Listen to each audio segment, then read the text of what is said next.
Hi, Hi, how are you? I'm good. How are you? Thank you. Thanks for joining. Oh, thank you for the invitation. This is everybody. Let me get my volume going on here. Everybody loves to talk about their car. Well, to be honest, I've been wanting to do this for such a long time, and we were planning to do it at all the shows over the summer. And now they've all had to be postponed and cancelled. And I just thought, we can still do this. Sure, that's Cheer right. everyone up a Yeah, bit. absolutely, So absolutely. basically, you talk, and I'm gonna ask you a few questions if you run out of things to talk about. Okay, that sounds good. So you've got a '78 Bentley T2 saloon. Correct. I have two cars. That's the one I use the most. The other one is a '71 Corniche fixed head coupe or coupe, I guess if you want to say that properly. You know. Uh-huh. And what Um, are their names? They have names? No, they don't have the name. They don't have names. I know. I know. They should have names, but I guess if you had to give, they just don't have a name. I don't know. Oh my goodness, you're the first person I've known that hasn't got a little nickname.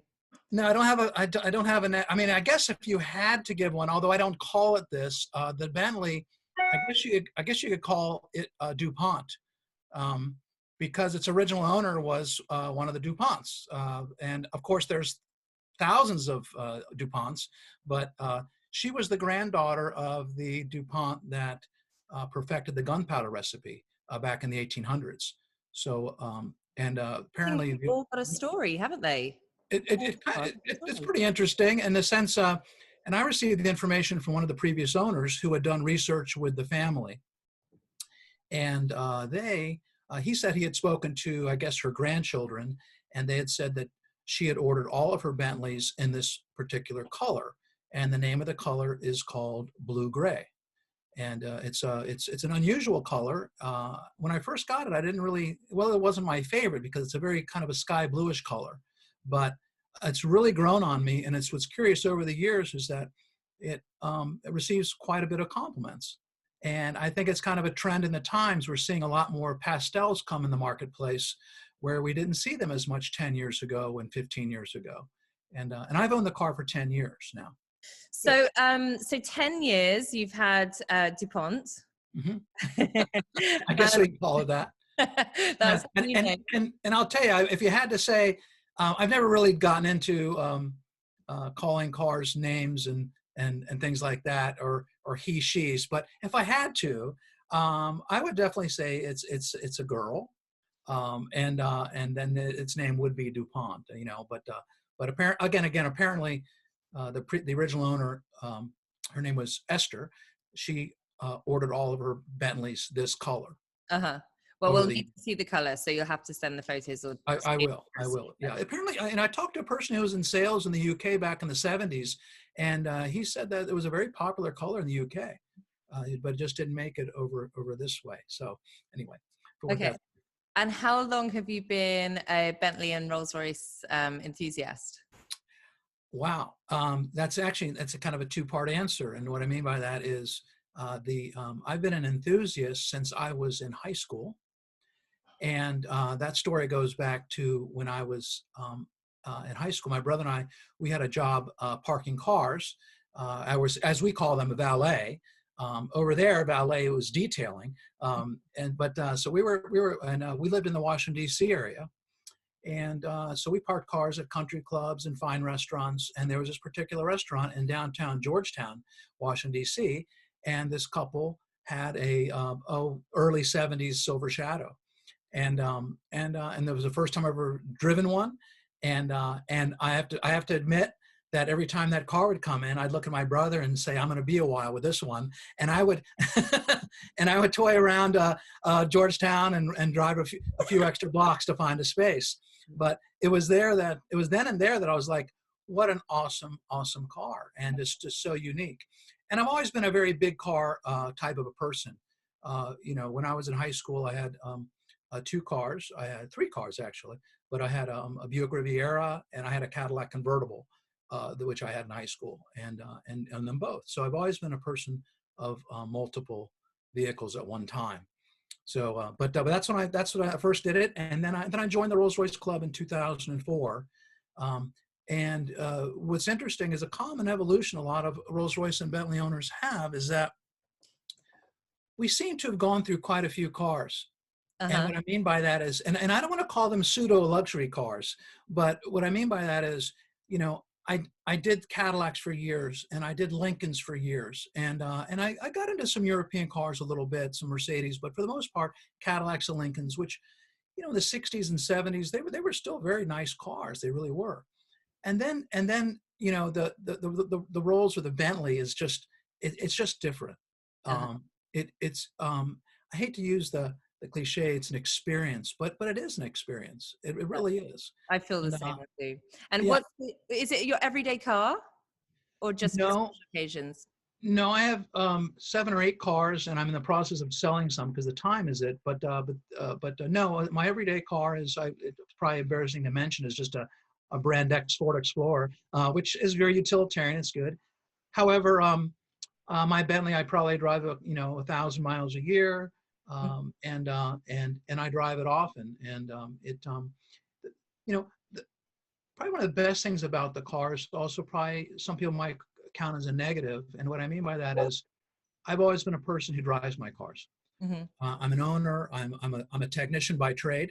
Mm-hmm. I'm a college automotive teacher, and so I know how to fix them. People where I don't know how to fix them or certain things or need lessons, I ask people who know more than me, and get them taken care of, get those things fixed. But I try to drive as much as possible. It has some nicks and chips and things like that. At the same time, it can be enjoyed.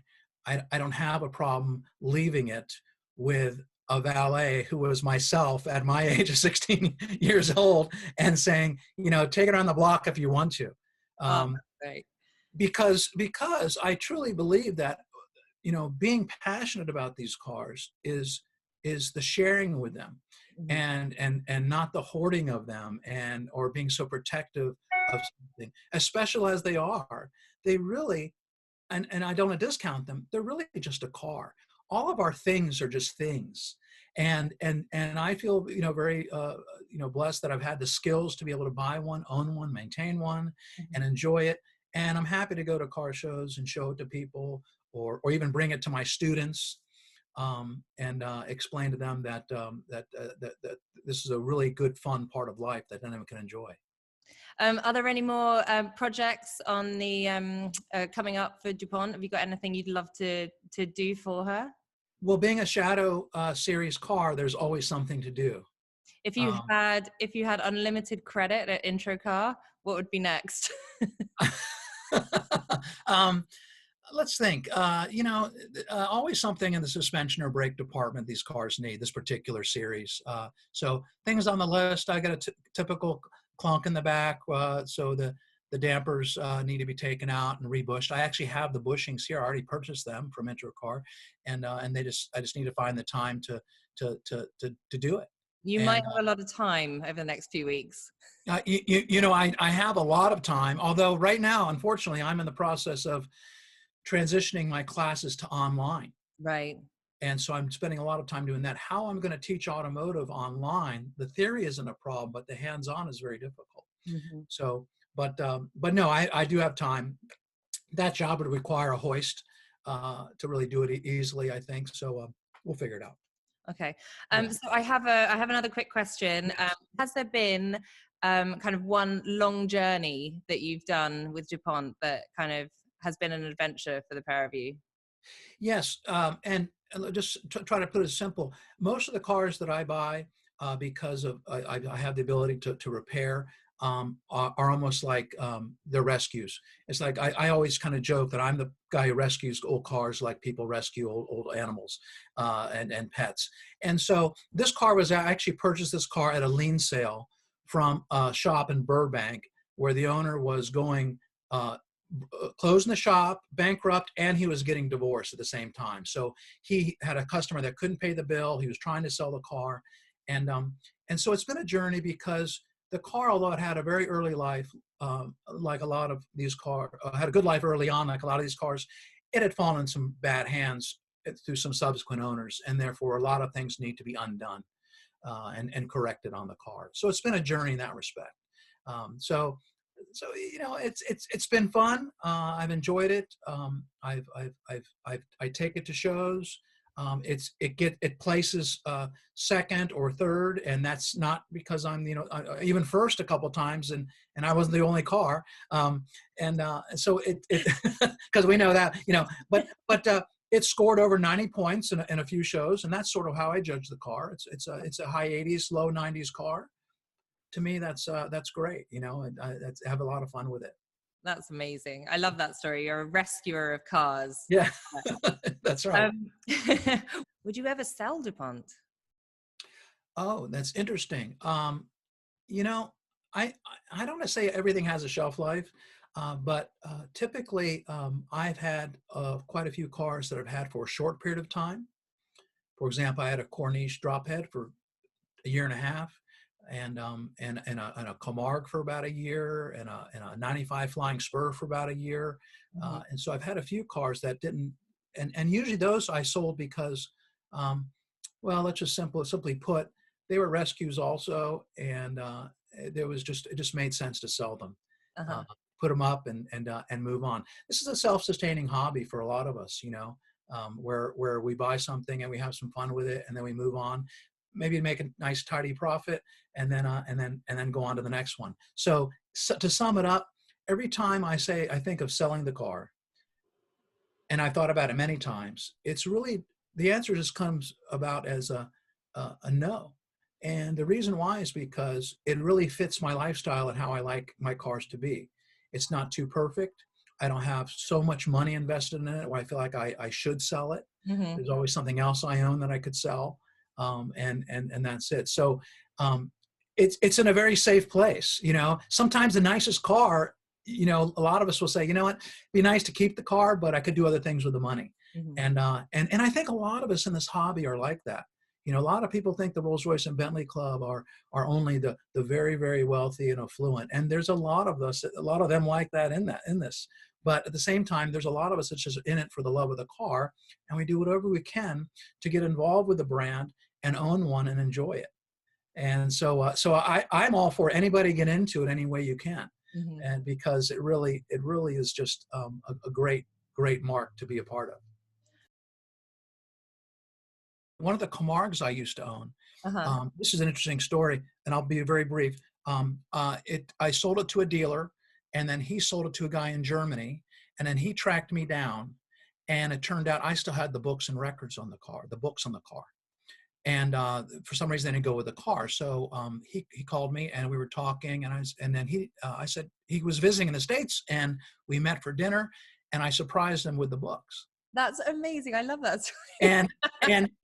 And he looked at me, and I don't want to say he almost cried, but he picked out one of the books out of the series that comes with the car, and he goes, I paid $600 for one of these from a guy on eBay.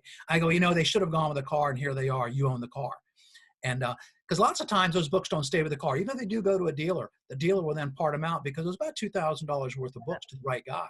Well, that actually gave me goosebumps, that story. So pardon me? That gave me goosebumps. That did. It really does, because what's interesting is that he has become a good friend of mine, and I was in Germany over the summer and visited him in Munich, and we spent the day with him and his family, and it was just, we've just become very, very good friends now, and so all because of that. It's strange. It's very happy, but it's also sad at the same time. What's very sad is that the entire expectation was that he didn't expect anybody to give him the books. He expected, he goes, I would think you would sort of sell these to me. I go, no, they go with the car. They're yours, So, again, that's part of the passion that I'm talking about, where you help other people out. And it's true with many, many car clubs, just not ours, but that's sort of like the thread that runs between a lot of people that are into old cars and the clubs. And like they say, it's not about the cars, it's about the friends you make, and there's a lot of truth to that. So anyway, I'll let you go.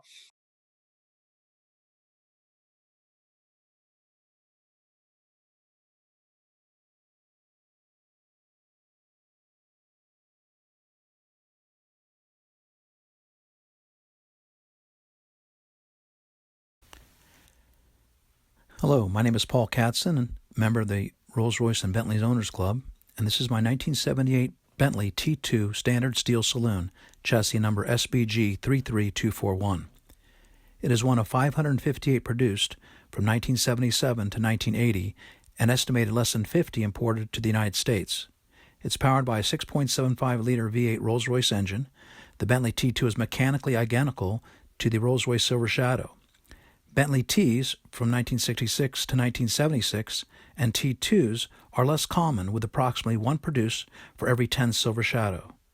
This Bentley is finished in its bespoke blue-gray color chosen by its first owner, Esther D. DuPont.